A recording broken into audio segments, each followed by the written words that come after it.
So we're here at the Summit Hotel GenSan and we are waiting for our one of the presidential most natin dito sa Pilipinas, si Team Isko. Ayan. Sama ko si Buday. Ayan. And the rest of the gang. Ayan.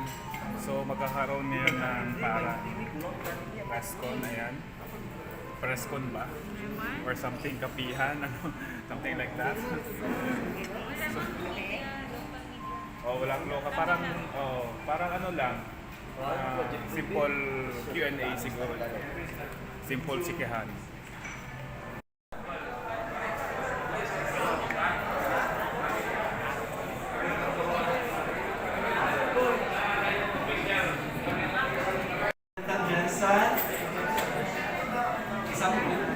Kami po dito sa GenSan, pag-review namin ang isa't isa ng magandang GenSan, kami po ay nag-respond ng what of the champions. So ulit po, magandang GenSan sa lahat. So, bago po masimula ang ating programa ngayong hapon, tayo po ay haharanahin ni Miss Leah Patricio. Siya po ay sinuportahan ni Jopet during the Voice of the Philippines Season 2. Again, Miss Leah Patricio will be serenading everyone this afternoon. I see a paradise, this world that I found is too good to be true. Standing here beside you, want so much to be good. Sige, here's a song for everyone. Para po sa lahat ng mga kasama natin. God mayroon ng laman. Sana'y nalaman na dating ka sa buhay ko. Di sana'y naghintay ako. Ikaw sana.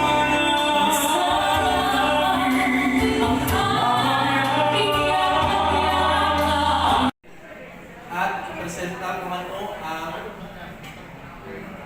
mga plano nila at ang kanilang pagtakbo. So isa-isahin muna bago natin i-introduce lahat. Unahin ko muna ang mga tatakbo bilang senator. Please allow me to remove my mask so that I can speak at least and express myself better. So first of all, let me start by saying that I have been going back and forth here in GenSan. I think this is my umpteenth time of coming here at GenSan because of the so many activities that we had with the Department of Agrarian Reform. I think the most memorable time was when we distributed around 24,000 hectares of land here in GenSan along with President Rodrigo Duterte. And I'm very happy because it helped a lot of our farmers, and at the same time we were able to distribute a lot of support services for our farmers. Of course, in many different areas, especially the farmland areas and the remote areas wherein there are a lot of poor farmers. You know, we cannot just take it to in complacency, we cannot just set aside the concerns of farmers because they are a part and parcel of the society. Without the farmers, it's rather impossible for us to be gathered here together this afternoon and to be feasting on very delicious food because without the farmers, there would be food on the table. There would be no food on the table. And that's the reason why it's not trivia. Hindi po siya trivia, hindi po siya just a joke. Ma'am, and on top of it, a trillion debt of our country.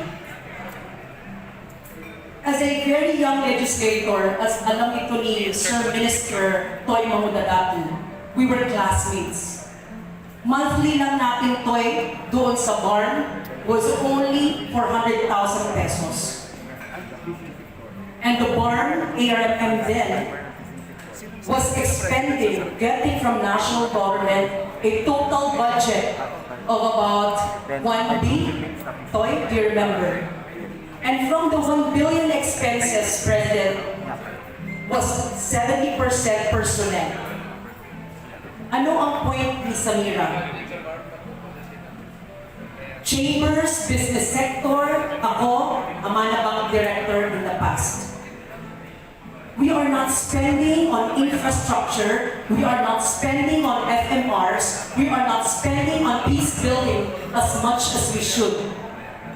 Period. Tapos na ang usapan. I'd like to give tribute muna sa aking mga colleagues na mga non-Mindanawans. Just to introduce myself,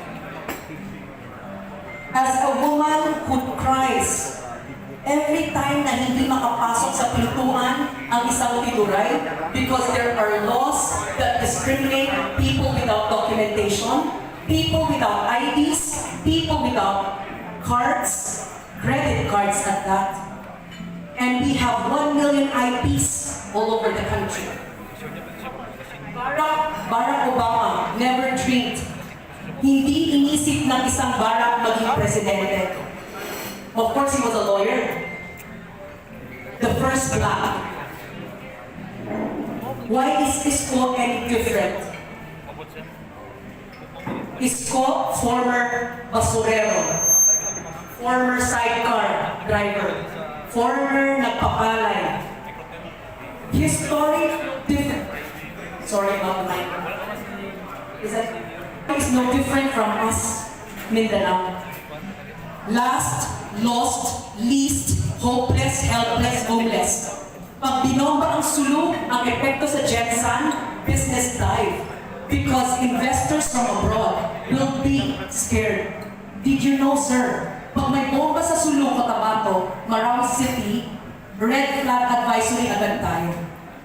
And therefore, even Red Cross personnel are prohibited to visit Mindanao, if not Sulu. And that is why we have few people in hotels. Thank God, bumabalik ang business in Summit. And therefore, what is my proposition? The proposition of a woman from Mindanao is that aside from the statement of Yorme this morning, some constitutional reforms, masyadong mainit, pinag-aralan natin ito for 50 years. In Cagayan de Oro, kasama ko doon. It's to really look at peace as a formal instrument in company hiring. Hire indigenous peoples, hire Muslims as part of your company policy. And of course, you can get a Saudi to look at you with partnership in mind. You can look at the Middle East, nakakatakot ngayon, Ukraine, with threats of oil, increased gasoline. So that is my reminder. Why is a woman standing in front of you? Hindi ako malaking pangalan. Isko Moreno offered me a chance. This is my second time to run for hopefully as your senator. I was with Ocho Direction in the past. Now I'm with Bilis Kilos. Without objection, without regret. Kaya Isko beside him. Paid by the day. Sa kanyang hugging people despite prohibition, holding the people despite limitation, talking to people despite restrictions. And that is the leader I'd like to be. Isko, inshallah, God willing. King, thank you very much. Yes. Simpleng bagay lang po, isingit kami sa pintuan.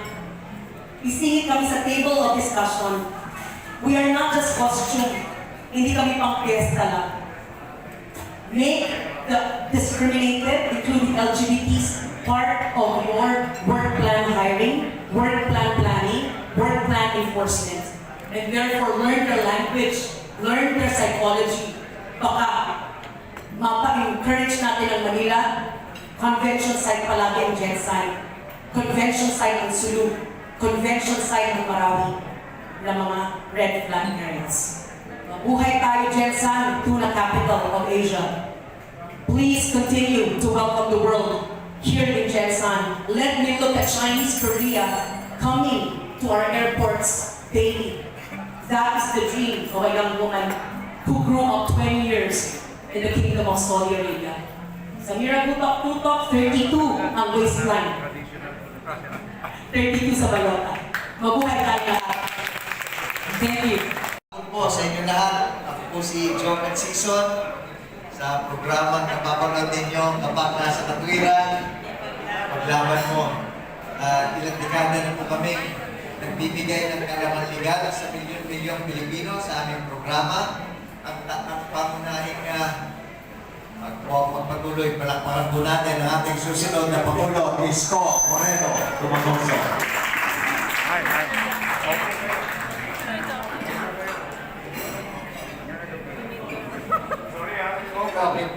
Kaya pangunahing layunin noon ay to inform and entertain. Magbigay ng kaalaman legal at habang nagbibigay ng kaalaman legal ay inakaaliw. Pero sa haba ng tinapos ng programa, we were able to inspire and we were able to educate. At patuloy po namin ginagawa yun hanggang ngayon, nagbibigay ng libreng payo legal. Ako po ay naglingkod sa barangay ng 3 taon. Kaya gumawa po ako ng batas sa pinakamababang pamahalaan ng barangay. Naging konsihal ng 6 na taon. Umabot sa 270 ordinansa at resolusyon ang aking pong napaprubahan. Kasama na doon ang Quezon City Tricycle Franchising Ordinance. Nagbigay ng boses sa toda na maupo sa franchising board. Isa rin po ako sa may akda ng pamantasang Politekniko ng Lungsod ng Quezon na ginagamit pa rin po hanggang ngayon. Alam po ni Sir Mendy po ito, 11 years ako sa sektor ng pabahay. 4 years bilang Assistant General Manager ng National Housing Authority at 7 years bilang Pangulo ng National Home Mortgage Finance Corporation. Kahit kung pabahay po ang pag-usapan sa larangan ng production, sa larangan po ng finance, sa larangan ng secondary mortgage issuance, ako po ay kahit paano naging eksperto na. Ako po ngayon ay tumatakbo para senador upang dalhin sa Senado ang aking kaalaman. Dinadala po plataforma, siyempre po, pabahay.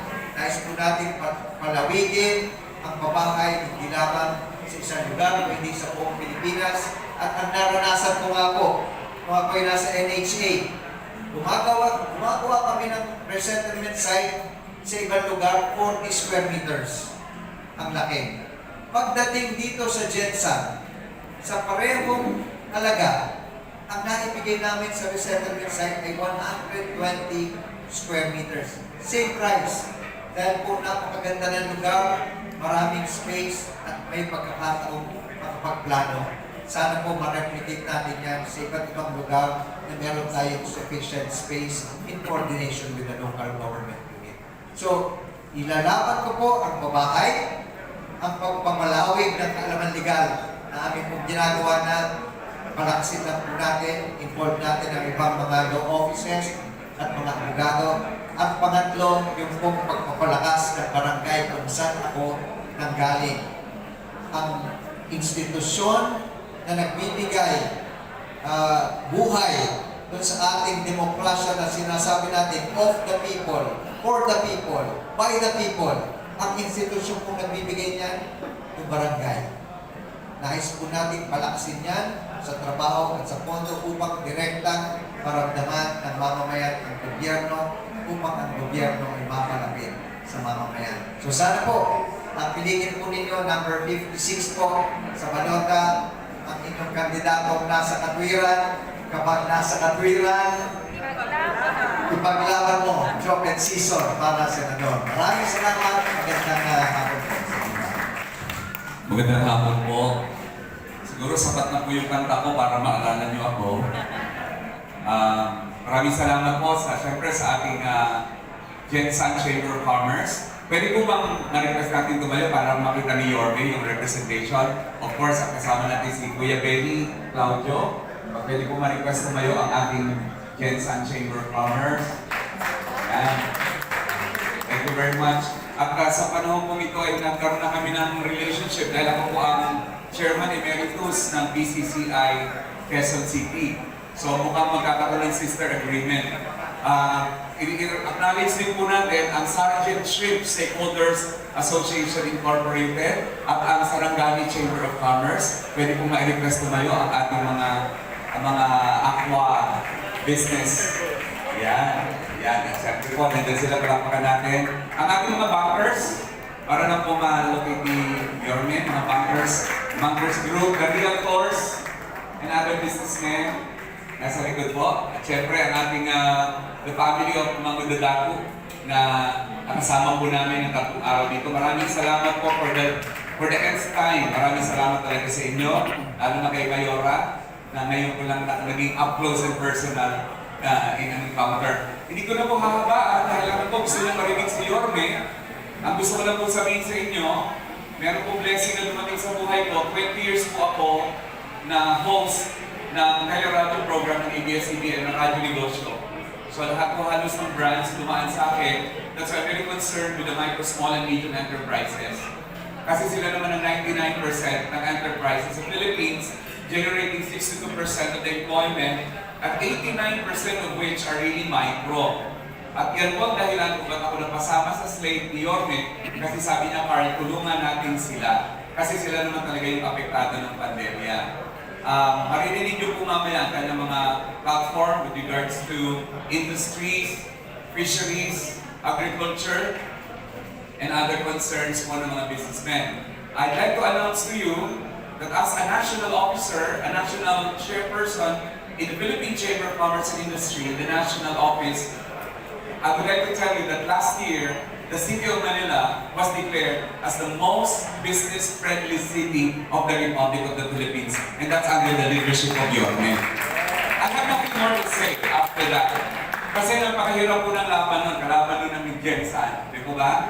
And at other places. Pero iba po kasi ginawa talaga ni Yorme sa Manila. At ako po sa tagal ko na sa business leader of Quezon City for the past 15 years of my life or even more.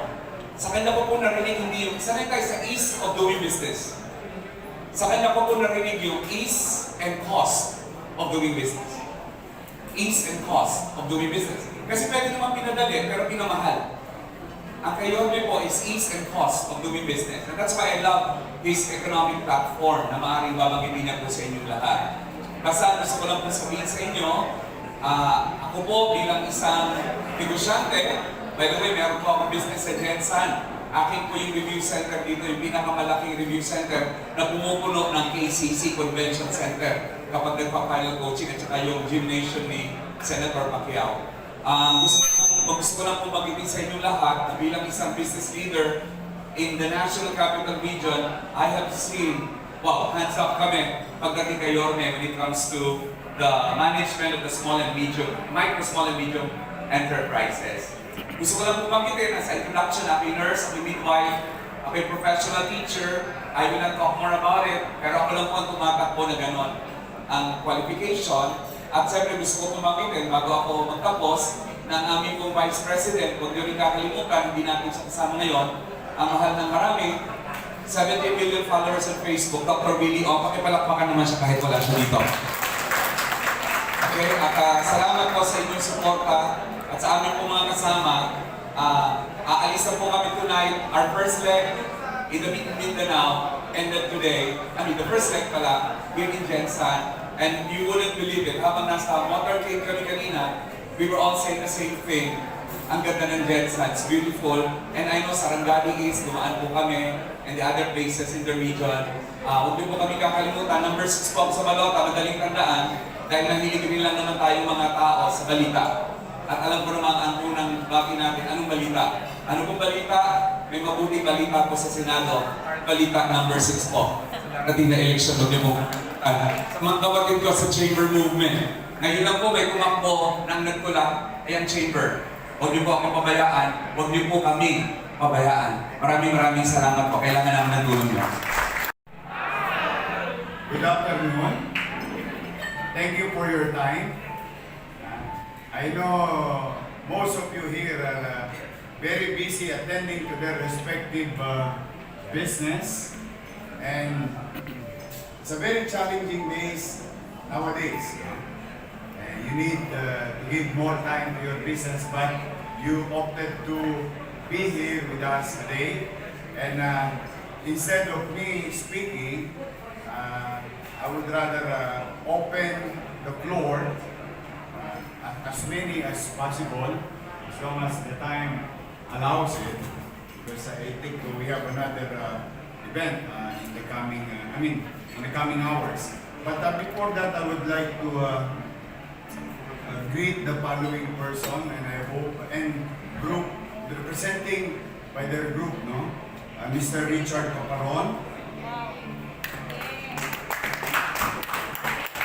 Benny Claudio, Richard, thank you. Benny Claudio, sir, and the group, Joel Inabahan, thank you. Boy Rivera, sir. Kim Villanueva. Ayos kanina. Nagpa-picture kami. Guard, singin ng 20 pesos yun. At iba pang mga kapita-pitagan at ginagalang sa kanilang industriya na kinabibilangan. Whether realty, finance, business, fishing, and so on and so forth. Maraming salamat sa pagkakataon nito. Then, let me rearrange things. Baka meron kayong concern and you wanted to hear it from the horse's mouth. I'll try to answer it to the best of my ability and knowledge. And if not, at least maybe I can learn something from you today. So I would like to give the floor to each and every one of you who wanted to ask a question or at least concern. Yes, sir. Benny, Claudio. Yeah. Oy, thank you, Benny. Yeah. Yung sinabi ni Balita, let me share to you. Last November, I was given 2 recognition. One by the chambers. Most friendly mayors in terms of business and most friendly city in terms of business by the chamber. So please extend my gratitude on behalf of the people of Manila, recognizing our small way of reviving the city of Manila. Thank you very much. Go ahead, Benga. Mayor, and in fact, I'm doing as a person. My question is, what of your commitment is to lower the prices of gasoline, diesel, etc. And electricity. Electricity too now. I'm just wondering, by way of reconciling this with economics, will that have a net effect now, only considering that, is dependent on the value-added tax and excise tax from these particular products. Now, how would you do it to reconcile that with the other? It's a very good observation, Benny. Okay, ladies and gentlemen, makisuyo lang ha, kasi sayang yung oras nila. I think they need to hear this. Well, it's a very good observation. One of the drivers, economic drivers of any country for that matter, is FDIs. Foreign direct investment. Foreign direct investment creates jobs and opportunity. Yeah? And in our case, as a country, medyo hindi tayo competitive in our neighboring countries, in the likes of Thailand, Vietnam, Indonesia, Singapore, malayo-malayo na tayo. Talagang, I think we are 3 decades away. 3 decades, at least 30 years, because they built Singapore in 50 years. Whatever they have right now, thanks to sumalangit ang kaluluwa ni Lee Kuan Yew, it was built in 50 years. But with our neighboring developing countries, para medyo level naman, no? Masyado silang aggressive to invite foreign direct investment by lowering utilities. In fact, I hope I'm not wrong, but if I'm wrong, please correct me. We have about $4 billion foreign direct investment, plus the fact that there is pandemic. But our neighboring countries having and enjoying $10 billion, $18 billion, and there is one country, $30 billion. Just imagine that kind of economic movement in that country, and jobs can be created with that kind of investment. That is the bigger picture of why am I proposing na umatras ng kaunti yung gobyerno. Kumbaga, yes, it's true, your observation is true, na malulugi ang gobyerno. Malulugi. And I'll give you figures. It's between 65 billion and maximum 130 billion lost sa income ng gobyerno. Okay. But the thing is, if there is loss, there is the other side of the coin, which is gain. The 65, 130 billion lost, tangible naman sa palad ng tao yung savings. So bukod do sa FDI, being competitive to our neighboring countries, yung initial effect nito sa tao. Now you are now cushioning the socio-economic impact of the effects of pandemic sa buhay ng tao. Any peso saved by corporation, tingnan ninyo ha, and you are better than me in business. Every peso saved by corporation because of lowering the cost of utilities in production, especially GenSan, to catch a fish, you need a boat. A boat needs a machine. And machine needs oil. And we know for a fact that I've been driving this kind of program na sana nga gawin habang hindi pa ako presidente to foresee future growth of prices ng oil, which nangyari na ngayon. Nangyari na. I mean, 3 months ago, I've been telling this is in our own little way na maparamdam sa tao na may gobyerno siyang masasandalan. Yung pagpaparaya ng gobyerno ngayon, kapakinabangan ng tao. Anything that they say, every family, every person, every corporation, corporations, manufacturing plants who save money can produce jobs. Jobs create certainty in the lives of our people. Meron silang kapanatagan kasi meron silang mapag-aarinan. Pero at the end of the day, ito maganda, the principle of delayed gratification. When you have savings, people tend to, I think the economists will have, people tend to spend.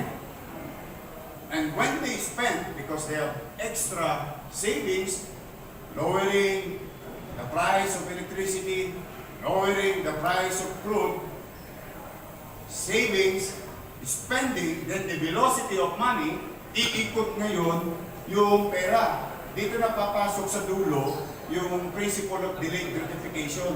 Dahil pag ikot nun, lahat ng bibili nun, may buwis din. So babalik din sa gobyerno. Dahil ang gobyerno, imbudo. Tagasalo ng lahat ng uri ng income, ang ginalaw mo lang isa, pero umikot ang pera, dumami ang pera sa merkado, gumana ang negosyo, nag-survive. No? Nag-survive ang negosyo. And that's what I'm after. I cannot promise you so much gain because the world is challenged. But what I can do and what we should do is for the business to survive. Yung tabla panalo lang, yung panalo mo konti, pero makatabla ka, huwag ka na magsara. Because if you close business, the tendency of this is to disenfranchise the workers. And that's going to create trouble to the communities. alam naman natin, hungry stomachs knows no law. And that is more problematic in the future.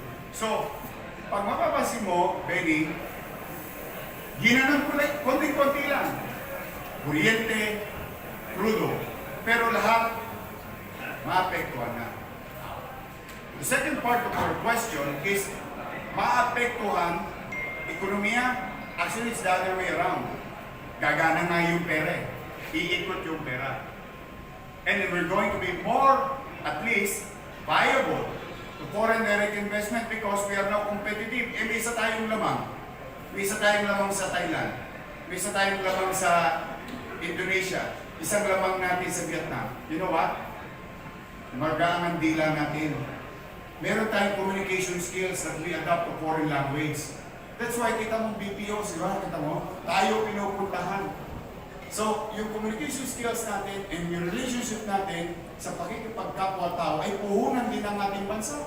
So, now, they saw the feasibility of investing in the country and the skills that we have, kasi most of us naman may skills, then it's going to be viable to them. Now, on the second part of losing the money, ito na, dito na kayo papasok. May ginawa kasi ako sa Maynila. And ito, maganda to, may bankero tayo. Maganda to. I hope tama yung ginawa ko. Walang trabaho. Nagsasara negosyo. Then, we, as local government unit, we wanted to address social perennial problem in the city of Manila. Housing, hospital, school. These are social perennial problems. Paikot-ikot. And I want to confront it because I'm an MBN guy. Minimum basic needs kaya ko. Housing, school, hospital, and jobs. Doon talaga ako. It's by principle, that's what I believe on how to alleviate yung katatayuan ng tao sa lipunan. Now, what we did is, okay, fortunately, there is a mandanas ruling. February of 2020, I saw it in the news that the Supreme Court already, with finality, created a windfall. Ayan, a windfall sa mga LGU. Sabi, dadagdagan yung kita ng mga local government. At ang sabi, sa 2022 pa ibibigay yung dagdag na kita. So without raising taxes, there will be an additional income for the local government. What we did is 2 years under pandemic, we stimulated, in-address namin social perennial problem, we stimulated in such a way, we created what we call creative financial engineering. If I may put that in right perspective. There is a future income without raising taxes, di ka nagpapahirap sa tao, may future income, may existing problem. What we did is we went to government financial institution. Kasi natutulog ang pera nila. Mayaman ang land bank, mayaman ang DBP, pero walang umuutang. Walang umuutang kasi walang naman negosyo. Patay ang negosyo for the past 2 years. Walang komersyo. No? So what we did, sabi ko sa land bank o DBP, merong mandanas ruling. Are you interested? That's the exact word. Alam mo, sabi nila, we are very much interested. So what I did, immediately, and I hope they have done this already, by this time, because at that time, that was 2 years ago, what I did is, I went to DBM. DBM, pwede ba makisuyo? Can you certify us of what amount that we're going to receive as a windfall? And they said, sir, we cannot give you because the latest PSA or the national statistics will be done by December 2020. Kaya di namin mabibigay sa iyo. Sabi ko, I don't mind. Just assess us 5 years ago. which is 2015 data. So ibig sabihin modest pa. Kasi may growth eh. Pero doon ako sa modest way. And they gave me a certification. Certified. Estimate income. More than 1 billion peso. Additional income for windfall. Ito na yung bangko. So, I have a certification, then I went to DBP, I went to Landmark. Sabi ko, gusto mo ba ito? You are correct. Your statement about having to look at the land as well. And the increase actually is 30 to 40% of the recent year. That's how I estimated it. Now, in GenSan, we move for that kind of advocacy. We requested for a 50% discount on real property tax and at the same time business taxes, which were granted up to by the British Government. Pinagbigyan kami dahil nasa pandemic. And now we are requesting for another 1 year or 2 years of the same type of approach para yung mga businesses natin can recover. Kasi develop pa kami noong nakaarang mundo, and develop na kami. So now, I guess it will improve because another committee has been actually created by the New York to look at that. And the chamber has consistently, without presentation, follow up with that. Now, ang question ko dyan ngayon, implementation. Kasi dito, we are able to rationalize the permitting process. We're able to rationalize the permitting process. Dahil dito, wala nang problema ang permitting dito. Kasi online na. Pangalawa, alam na kung babayaran mo. Online na tayo sa Balita. Dito. Ang aming building permit, pre-funding permit, we wanted that rationalized under ARCA law, pati itong case of doing business. Pero luckily, we have still to improve. Sino yung tanong ito? Realtor.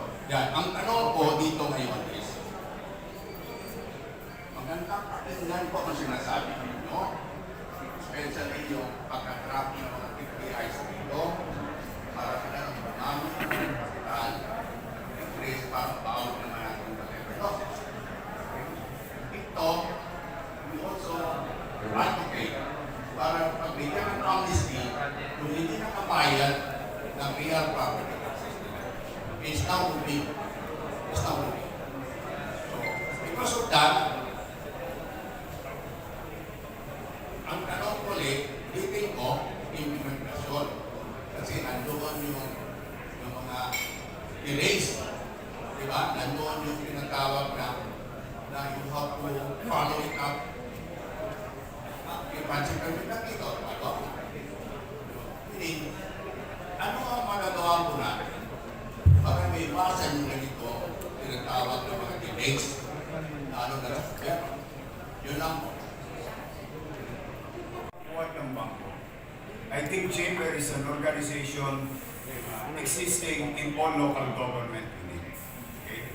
One, liberalization of understanding the law was implemented in Manila. Kaya mga realtor, tingnan, isang problema niya, floor area ratio. Lahat yan dumadaan sa local government unit. Hirap na hirap sila pag tinataasan nila yung building nila. So what we did, and I told them, there is an exemption in the law. You follow the exemption, we approve it, you do business. In fact, numbers don't lie. Before I became mayor, kasi you're talking about how do you implement things. And this is facts already. And I hope the thing speaks for itself. When I became mayor, everybody left Manila. Ginawa kaming warehouse. Ginawa kaming mga bodega, kaya bulok ang mga building namin. Because Taguig, for that matter, is offering a good space, BGC. And now they have, ano ba yung lugar sa FTI, yung Ayala, Makati is offering also. Ortigas is offering also good spaces. So that's why they left. Tapos, ang hirap pa namin kausap as gobyerno at the time. You know, Benny, modesty aside, when I said I get things done, it's real. 20-30 billion before I became mayor. You know, ang first year, before ako na mahala, I went to Chamber of Commerce. Everyone, Makati Business Club, PCCI, laying down the rules. No tax increase, amnesty and so on. Everything, that includes employer. First year, Benny, 123 billion ang pumasok sa Manila. Second year, pandemic, 147 billion. You know why? Because I created certainty and predictability. I laid down the ground rules, no tax increase, just pay your obligation, and you will receive amnesty to me. Because I do believe in the principle of temperature. Anything above zero is positive. So, 1,000% times zero is still zero. Ang daming utang sa akin ng tao, hindi naman nakababayad, wala pa rin. Kaya, sabi ko, we start with zero.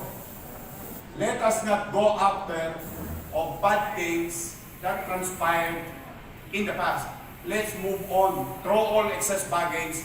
Let's move forward. We have to revive the capital of the country. And they came. And they came. And when you look at physically Manila, you'll see towering yung crane. Alam mo yun ang ano ko Sorry medyo mababaw. Ang tingin ko, pag ako nakakakita ng crane, I'm happy. Because matagal kong hindi nakita yun sa Maynila. So they trusted us again, and that includes, tingnan mo, on how I approach government and private. Tingnan mo there is a 7 hectares, and anyway, this is a public record. There is a 7 hectares owned by the city, leased to a corporation.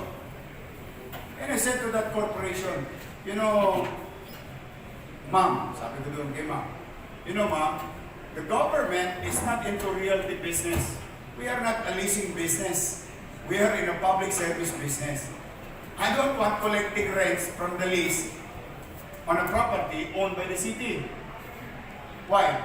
I'll not gain taxes on that, only business taxes. We own it, who's gonna pay for the amilyar? So sabi ko sa kanya, the other side of the coin is, you have to deal with mayors. Every now and then, we change mayors. And if you're going to lease it for 25 years, at the very least, you're going to deal with 2 to 3 mayors. Kung mainit ang ulo ng mayor na yun, pagdating ng araw, disturbuhin yung kontrata mo in the middle of you doing business and changing the rules. And this is a habit.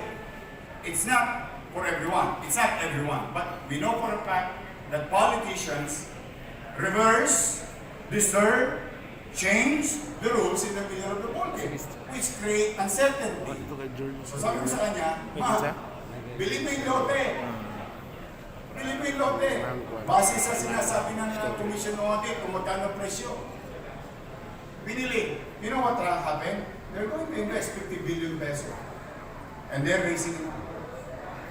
So my point is, when you ask, are we going to implement things? Ang tanging kompromiso ko sa iyo, mahirap talaga magbuhat ng bangko dahil halalan niya yun. I get things done. We have A,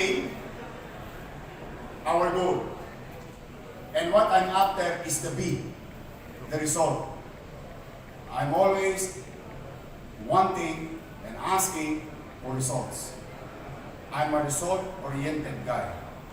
What matters most is the results. Results matter. Numbers don't lie. Data don't lie. And you saw it in Balita. That's why yung sinasabi, di ba, parang pag titignan mo, ginawa sa Maynila, pwede gawin sa buong bansa. Hindi lang yung tungkol sa housing. Hindi lang tungkol yung sa hospital. It's about the administrative ability of doing things that are duplicable and scalable. Because the same principle is behind it. Swift, certain, predictable, goal-oriented, result-oriented, fast action. I think nowadays, more than CSR, nowadays, that's what we should be doing. We should not entertaining things that are promises by the same group of people, but we end up today like here. How are we today? As a person, as a family, and as a country. So that's why I opted to join the election. For you to have an option. Maiba naman. Kung gusto niyo ng kakaibang bagay, maiba naman. Okay? My vision is what is your appropriate programs in helping these marginalized fishermen and our aquaculture farmers. Dami mong question doon. Ano gusto mo unahin ko? It depends on you. Okay. No, kasi I want you to say it to me directly. Things everybody's suffering. Everybody's suffering. The agriculture, the aquaculture, the fisheries, real property, finances, everybody is suffering. Now, this is good thing you asked for it. One is I will separate Department of Agrarian Reform and create Department of Fisheries and Aquatic Resources. And I said that already. Hindi ko lang yan sinabi dito para palundagin kayo. It is a public statement already.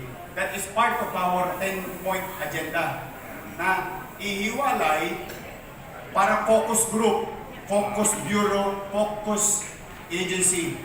Because from what I have learned, not what I have known, no. Going around the country, itong ginagawa namin, iniikutan talaga. Nakita ko, hindi po pwede yung sekretaryo ng Department of Agriculture na magaling sa lupa ay magaling din sa dagat o sa tubig. No. At the same manner, the sauce for the gander is the sauce for the goose. Yung magaling sa dagat o tubig, hindi naman magaling sa lupa. And that, I think, is one of the key possible success to our fisheries and those who are involved in aquatic business. And that includes shrimp. So, that's one.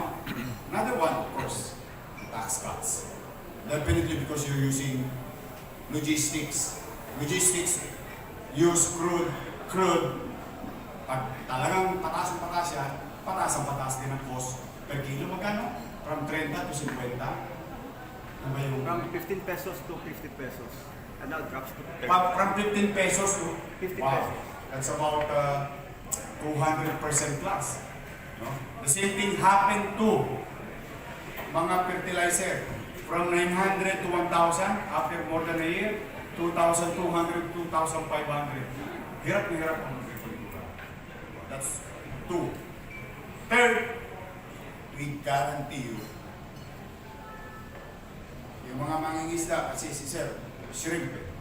Pero yung mga mangingisda, we guarantee you, you will fish in our water undeterred, unharmed. Because I am going to invest the first time maybe to our Navy and make the Navy as the front line of defense to our country. Because I cannot allow a fisher folks being rammed by a foreign vessel in our water. Yung minamuscle ka, politically, yung minamuscle ka because of geopolitics, that can be managed through arguments, dealings, and bargainings, and so on and so forth.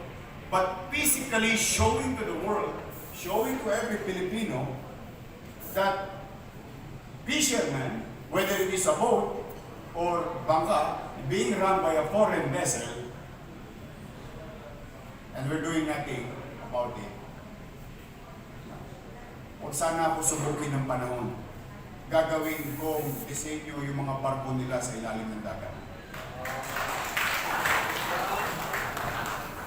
Huwag sana. I hope they will come to their senses.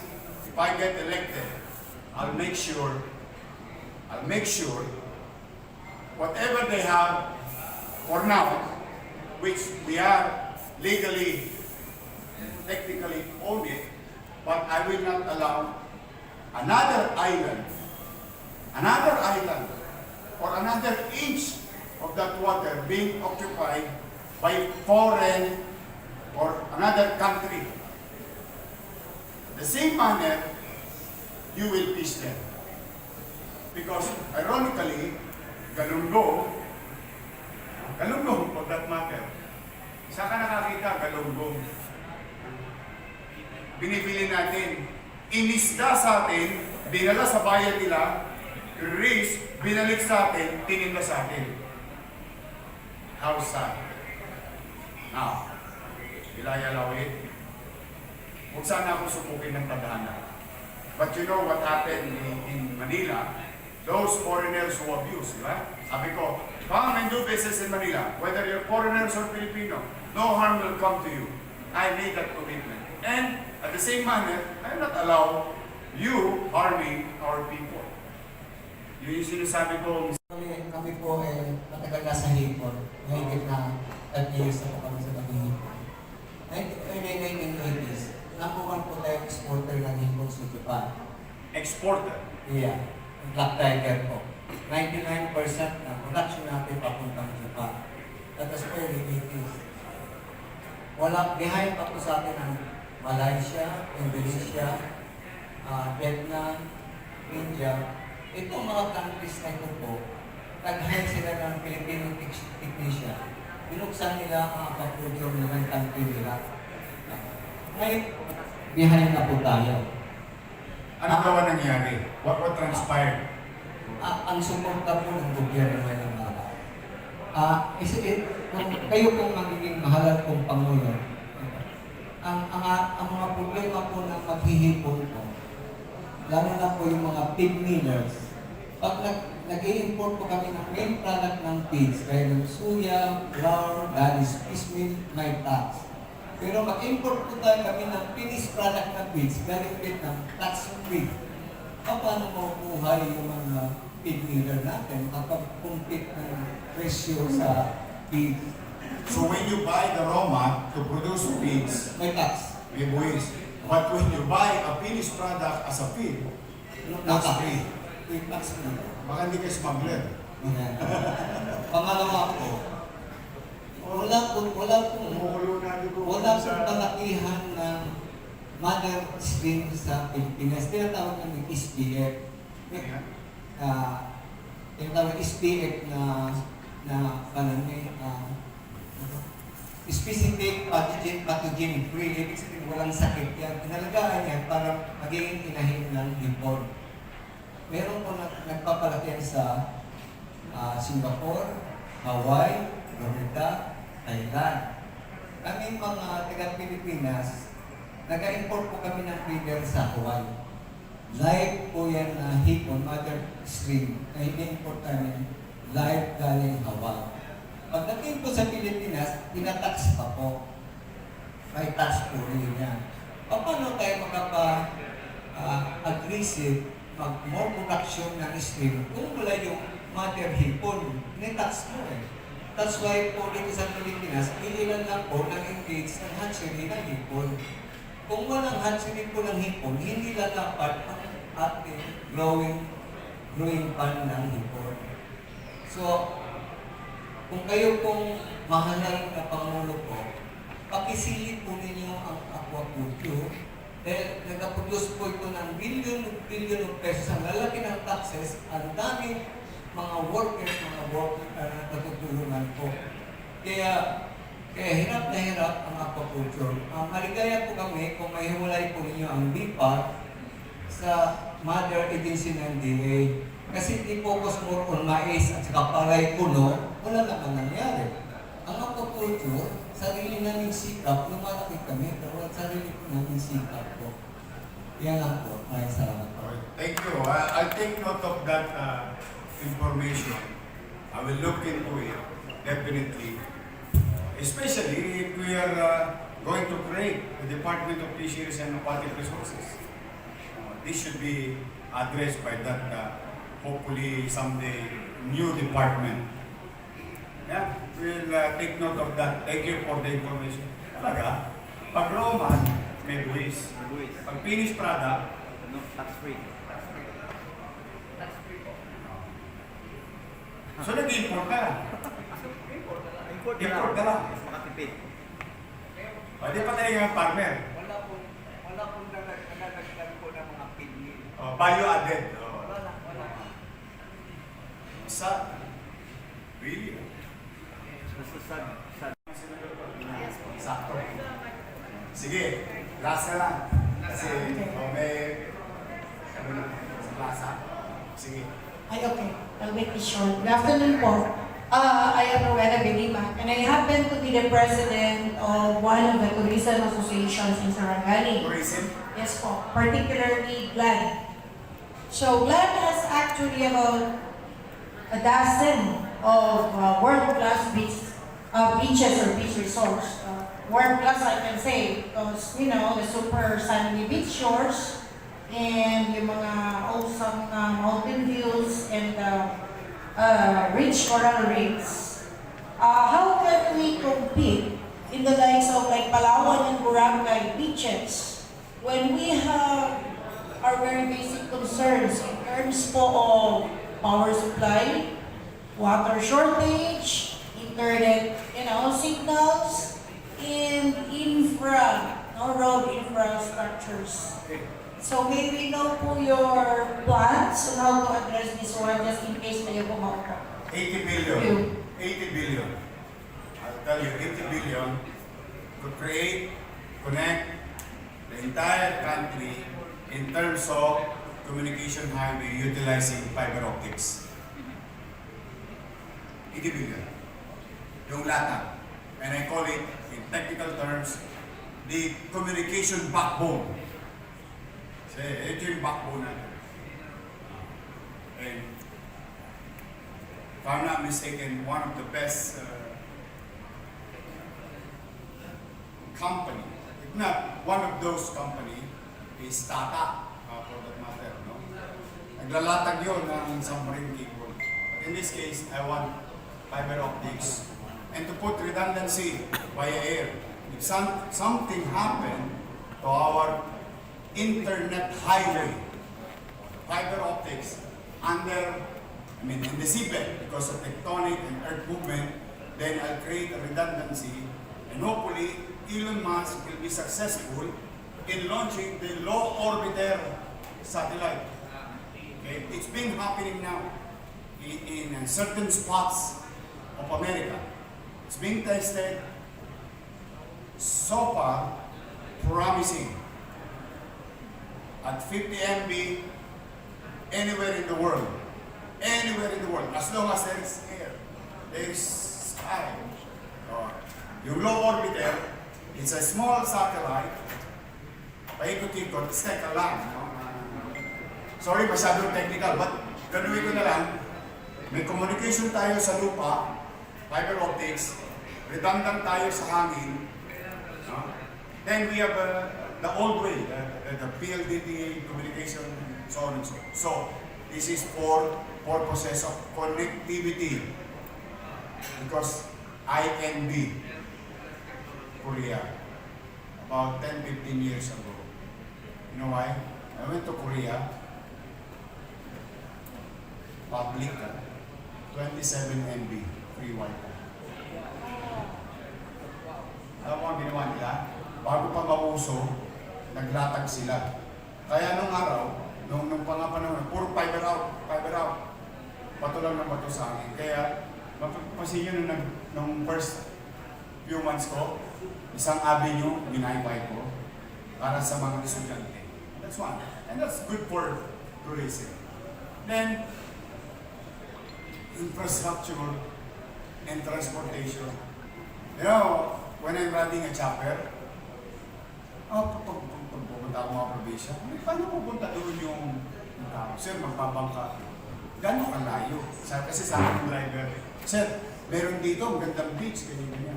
Paano pupunta? Babangka po. Talaga. Gano'n kalayo? 2 hours, ha? Sa gitna ako ng dagat, bangka, 2 hours. So, ito lang. So, yung ginawa sa Cebu, ng private sector, ito na yung PPP, yung ginawa sa Cebu, the new bridge, local yun, ha? I think it's MPI. We did it. They did it in less than 2 years. It's a long bridge connecting 2 islands. If these things is feasible, then we will do it. I think private sector is very interested in creating bridges. I hope you also, hindi lang yung gobyerno mag-invest, I hope you develop your facility, you evolve.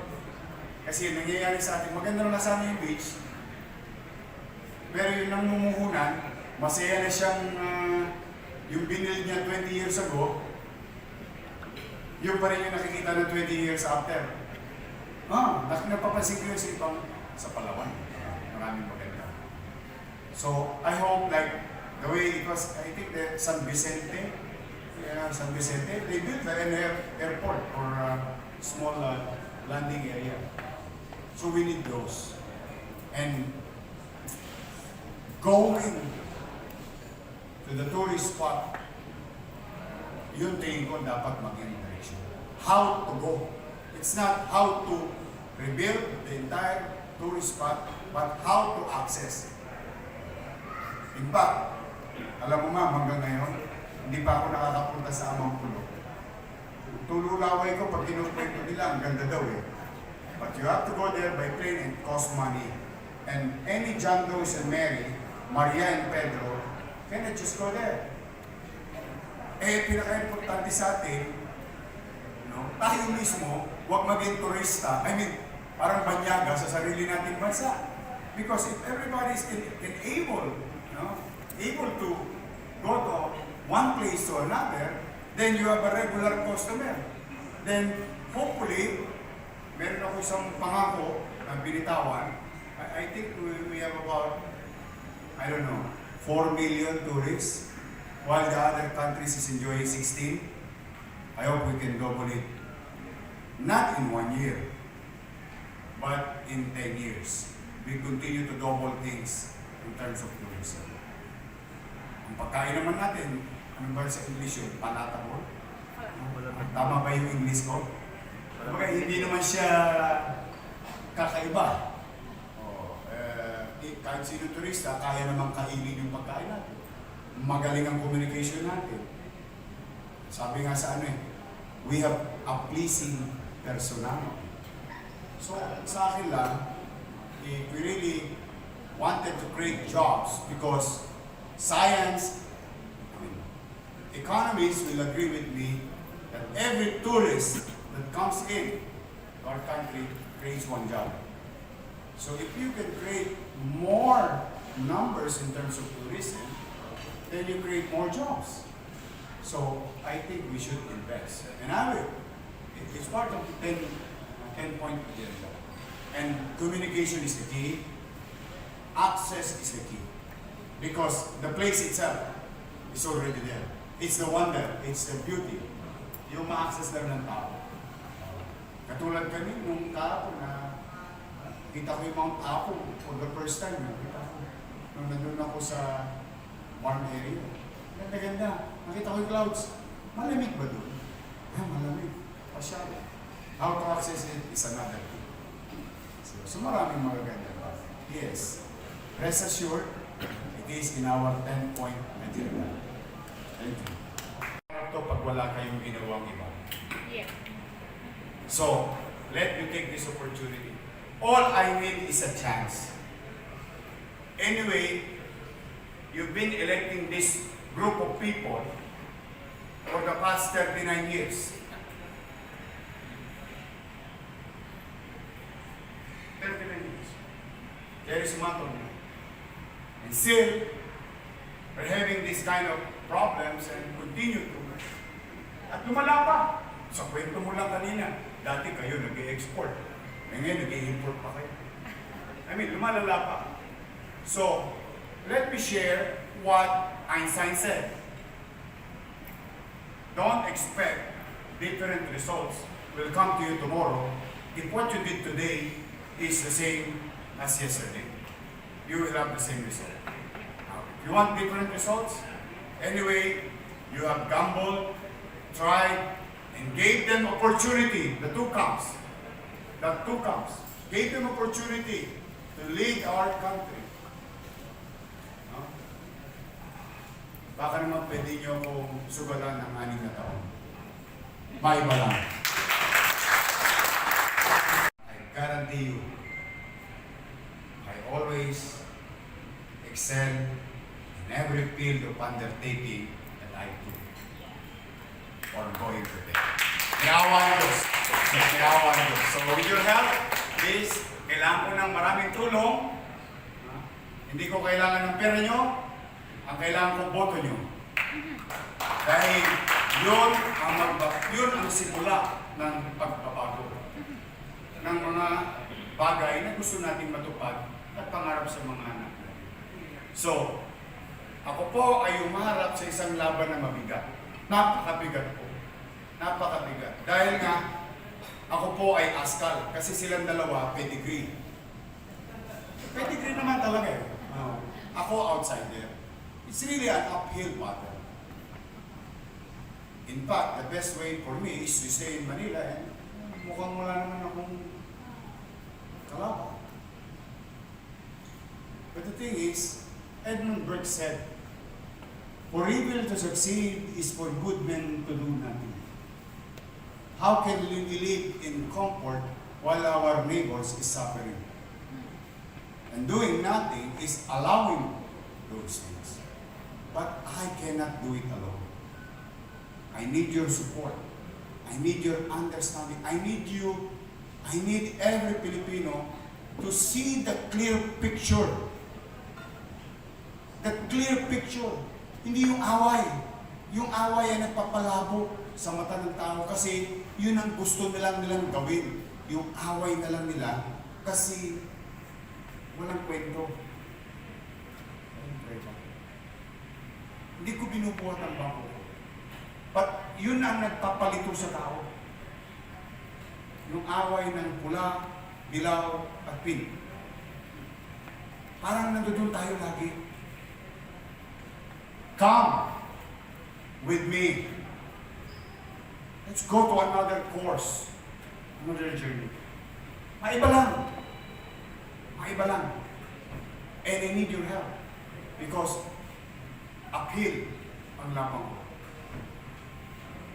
Now, kung ano mangyari, siguro hindi naman mabigat ang kasalanan ng bansa natin para ipagpariwara tayo ng Diyos sa kamay ng mga taong baka walang gawing matino sa buhay mo.